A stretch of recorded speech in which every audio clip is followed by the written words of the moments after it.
நாம் உண்ணும் உணவு நம்மை உடல் ரீதியாகவும் மன ரீதியாகவும் ஆரோக்கியமாக வைத்திருக்க முக்கிய பங்கு வகிக்குது. நாம் அன்றாட உண்ணும் உணவு நமது தோல் மற்றும் முடி பளபளப்பையும் பாதிக்குது. ஒருவருக்கு முடி உதிர்கிறது என்றாலே அது சாதாரண விஷயம் அல்ல. நம்முடைய தலைமுடி அளவுக்கு அதிகமாக உதிர்கிறது என்றால் நம் உடலில் ஏதோ பிரச்சனை இருக்கிறது என்பதற்கான முதற்கட்ட அறிகுறியாவே முடி உதிர்தல் என்கின்றன.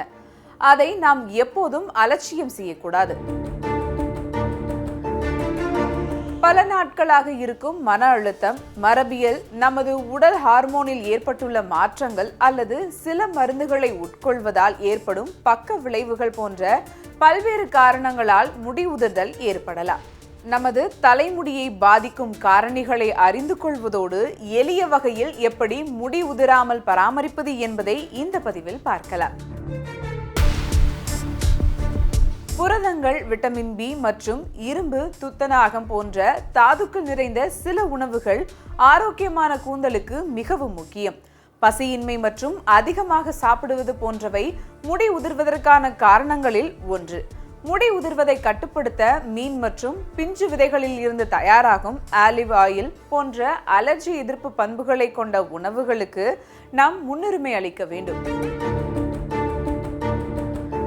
இரும்பு சத்துள்ள பேரிச்சை போன்ற பழங்கள், மீன், கீரைகள் முடி நன்கு வளர உதவுவதுடன் முடி உதிர்வையும் தடுக்கும். அதே போல பால், முட்டை, தயிர் உள்ளிட்ட புரதம் மிகுந்த உணவு மிக மிக அவசியம். மன அழுத்தம் நம் உடலில் கோர்டிசோல் ஹார்மோனின் அளவை அதிகரிக்கிறது. இந்த ஹார்மோனுடைய செயல்பாடு அதிகமாகவோ அல்லது குறைவாகவோ இருந்துச்சுன்னா பிரச்சனைகள் ஏற்படுமா?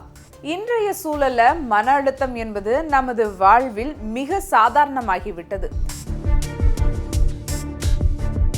இந்த மன அழுத்த நிலைகள் நீண்ட நாளுக்கு தொடர்ந்தால் முடி உதிர்தல் பிரச்சனை தொடங்கும். அட்ரினலின் சுரப்பியால் உற்பத்தி செய்யப்படும் கோர்டிசோல் ஹார்மோன் முடி உதிர்வதற்கான முக்கிய காரணியாக இருக்கு. மன அழுத்தம் குறையும் போது உடலில் இந்த ஹார்மோனின் அளவு இயல்பு நிலைக்கு திரும்பும். உணவின் மூலம் இந்த ஹார்மோன் உற்பத்தியை கட்டுப்படுத்த முடியுமா என்ற கேள்வி நம்மில் பலருக்கும் எழும். நிச்சயமாக முடியும். அது மீன் வகைகள், சில வகையான விதைகள், ஒமேகா 3 அமிலங்கள் நிறைந்த உணவுகள், விட்டமின்கள், தாதுக்கள், கோர்டிசோல் கொண்ட உணவுகளை எடுத்துக்கொள்வதால் கோர்டிசோல் ஹார்மோன் சுரப்பை கட்டுப்படுத்தலாம். மேலும் தயிர் போன்ற புரோபயாட்டிக்குகளை மற்ற புளித்த உணவுகளுடன் சேர்த்து எடுத்துக்கொள்வது ஆரோக்கியத்தை பராமரிக்க உதவும்னு சொல்லியிருக்காங்க.